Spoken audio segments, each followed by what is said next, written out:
2 days before our wedding, my fiancé demanded me to let his father check my virginity. Then they did something disturbing when I canceled everything. My name is Sarah, 22F.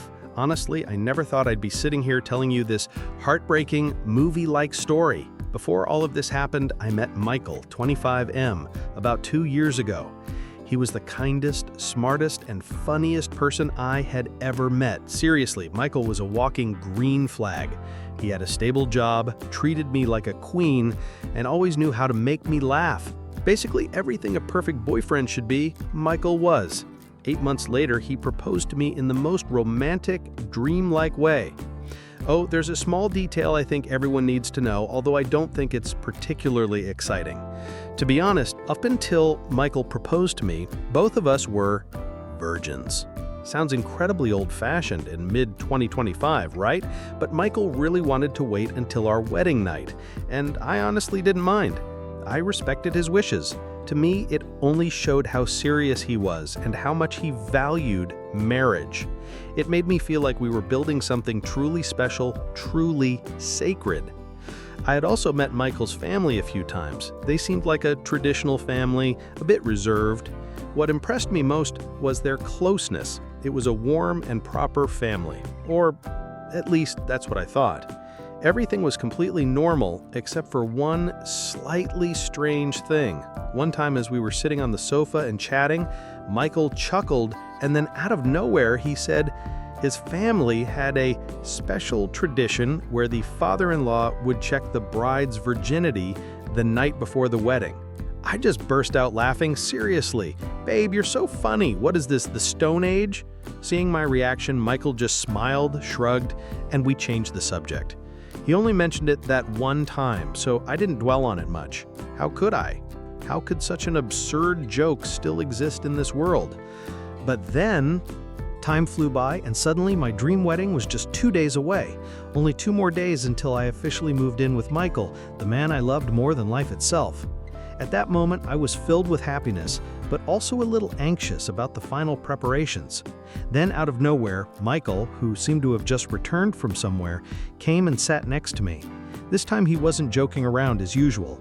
His face was unusually serious and rigid, so much so that it sent a chill down my spine. He looked directly into my eyes, took a deep breath, and said in a deep voice, "Sarah, about that virginity test ritual I mentioned the other day, I was serious." My heart skipped a beat. I froze. Then Michael continued to explain that his father would be the one directly performing the examination. Everyone had decided that the ritual would have to take place tomorrow at his house, right before our wedding day. Oh my God! He wasn't joking at all! Seeing Michael sitting there detailing every single aspect of that disgusting ritual felt like someone was carving a knife into my ears. What the hell was this? My future father-in-law was going to check my virginity. And if that wasn't enough, he added that not only Michael, but also his brothers and uncles would be present. They would also attend that repulsive ceremony to witness and confirm that I was still pure, still innocent. Hearing that, I was completely stunned. My whole body felt like it had been electrocuted, cold from head to toe. A feeling of humiliation and contempt rose in my throat, choking me. The wedding was in 2 days, and this was the tradition I had to go through? At that moment, I still tried to cling to the idea that Michael was just joking. I burst out laughing. "Oh my God, Michael, what's with this hilarious prank? Our wedding is almost here and you're still teasing me like this." I even playfully pretended to hit him.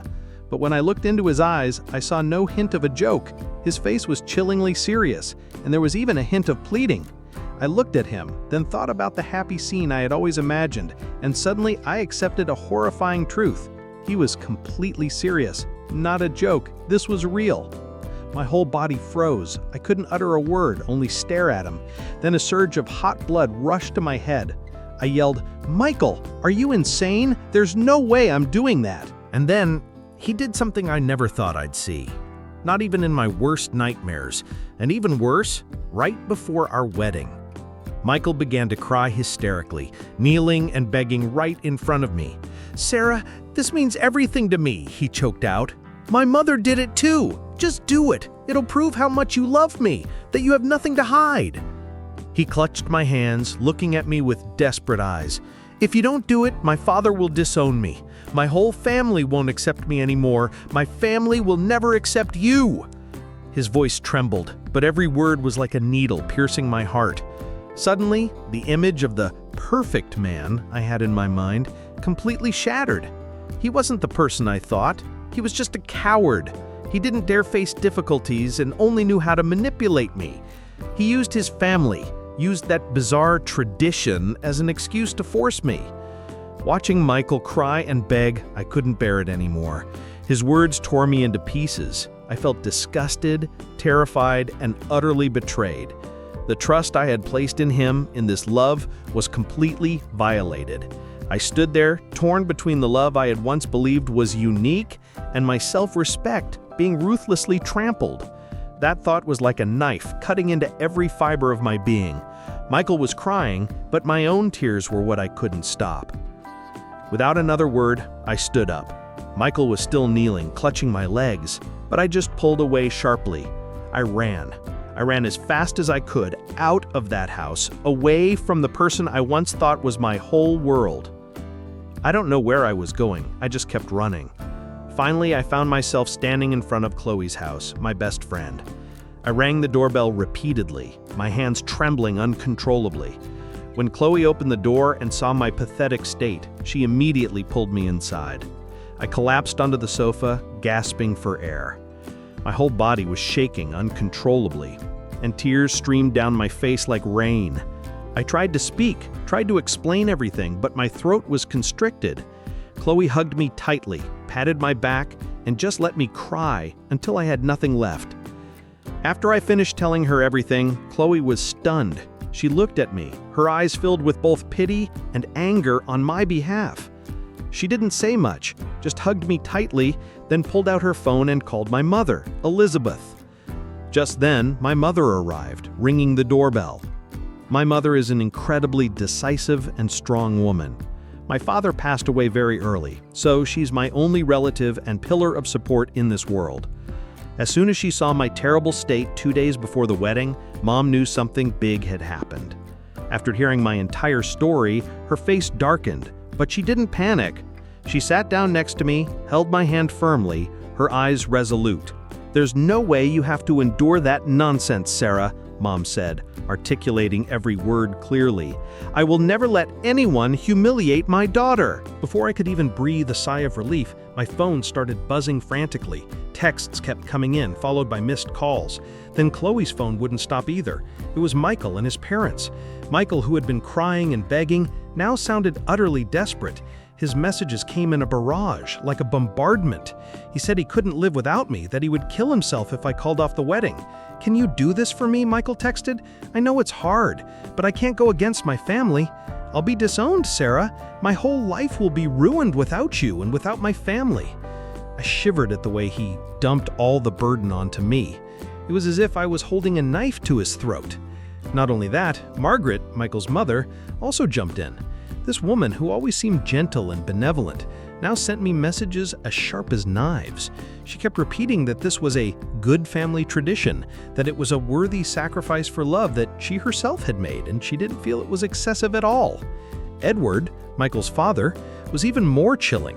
He texted me directly in a cold, authoritative tone, declaring this a mandatory ritual, and that his family does not accept daughters-in-law who do not respect tradition. Do you see? They were ordering me around, as if I were their slave. At that moment, I felt like I was standing in the middle of a battle. On one side were Michael and his family continuously bombarding me with messages, calls, and every trick in the book, from tears to threats. On the other side were my mom and Chloe, constantly reminding me of my self-worth. I still loved Michael deeply, truly. That love kept holding me back, but Michael's threats, the immense pressure from his family, kept swirling inside me.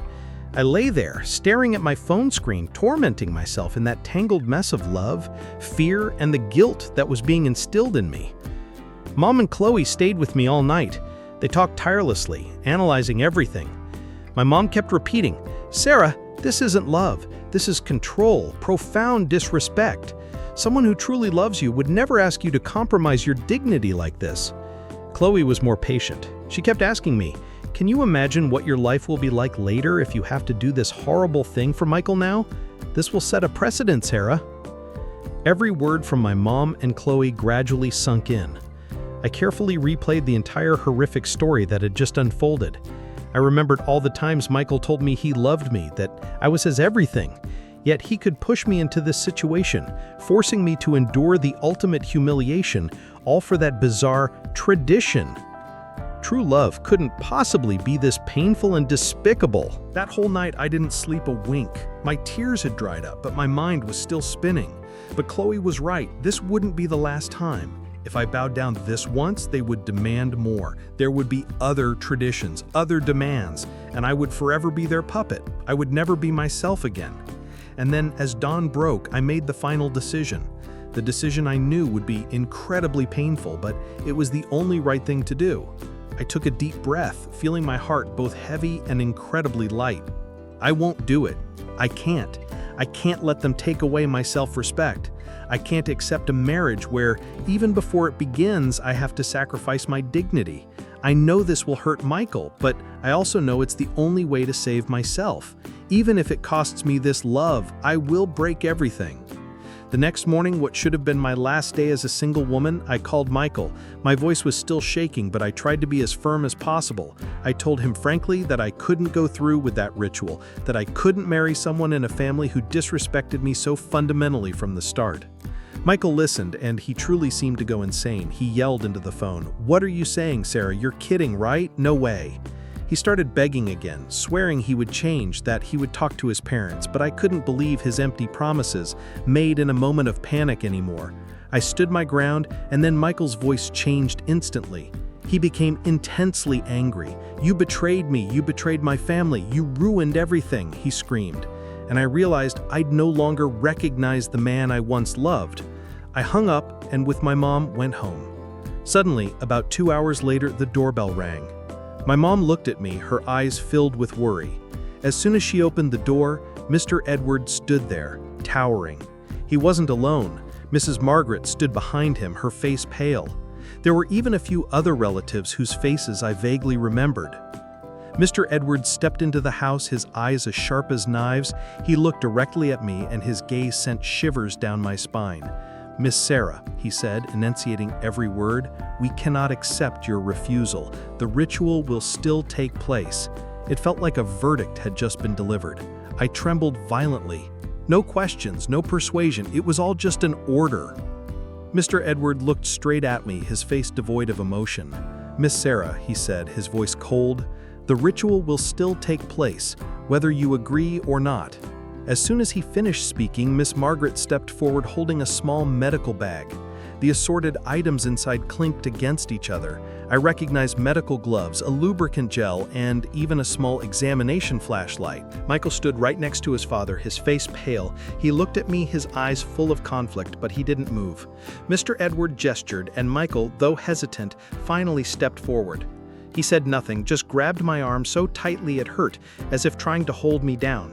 Michael's uncles and brothers also stood there staring silently, no one uttering a word, no one intending to intervene. But just as my mother cried out and lunged forward, they firmly held her back. I was petrified. I looked at Michael, the man I once thought would protect me from everything, now holding me tight, trying to force me into the most disgusting act of my life. In that moment, I knew the man I loved was dead. The pain and revulsion swelled, and I could barely breathe. Just as Michael was trying to pin my arm down, a voice shattered the tense atmosphere. "Stop right there!" It was David, Michael's older brother. He was there too, standing nearby, and initially I thought he was complicit with them. But no, when I looked over, David was glaring at his father and brother, his face flushed with anger and his eyes filled with seething hatred. David rushed forward, pushing Michael away from me. "What the hell do you think you're doing, Dad? Michael, have you gone insane too?" he roared, and immediately a huge argument erupted. Mr. Edward turned to David, his face also red with rage, shouting about tradition and disrespect. Michael stood there, surprised and confused, trying to say something, but David wouldn't listen. Mrs. Margaret just cowered in a corner, tears streaming down her face, but she didn't dare do anything or say a single word to stop her husband and sons. In that chaotic mess, as all attention was focused on the men's argument, I saw my mother rush forward. She grabbed my hand and pulled me away. I didn't need to think anymore. This was my chance. Taking advantage of the commotion, I bolted out the door, running like mad, without looking back. But before the door slammed shut, I spun around, looked directly into Michael's dazed eyes. I screamed, enunciating every word, wanting that whole family to hear clearly. "The wedding's off! It's off!" Everything truly ended at that moment. There was nothing left to save. It's unbelievable. My dream wedding, which had been meticulously prepared, was completely canceled after just one night and one morning. Everything had dissolved into thin air. Michael's family was shocked and enraged. They couldn't accept that I, an unreasonable girl, dared to call off the engagement, dared to defy their tradition. To salvage their false honor and shift all blame onto me, Michael and his family started spreading rumors. They said all sorts of malicious things about me. They claimed I was no longer a virgin, that I had cheated on Michael, or that I was a girl who destroyed their family's happiness because I refused to respect tradition. It made me want to explode. The social pressure was immense, everyone. Neighbors, mutual friends, even distant relatives I only vaguely knew started whispering and gossiping.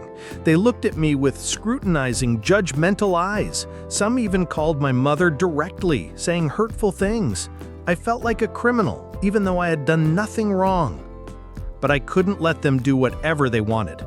My mother and Chloe were by my side, empowering me. "We can't stay silent, Sarah," my mother said, her eyes resolute. "You have to tell the truth." And so we decided to fight. I couldn't just keep being trampled like this. To fight, I needed evidence. You know what? Luckily, I had a few things in my hands. First were Michael's messages to me, begging, then threatening. He thought deleting them would erase everything, but I had screenshotted all of them. His words about being disowned by his family, or even threatening suicide, they were all there. Additionally, the video footage extracted from my home security camera was a powerful blow that no one could deny. I wrote everything down and we started publicizing the story along with all the evidence on social media. I didn't want anyone else to go through the hell I had just endured. I had to let everyone know the true faces of Michael and his family. Aside from that, David also contacted me. He said he couldn't accept his father's and brother's actions. He told me he would stand by me, testifying to what happened. With David's testimony, everything would be different.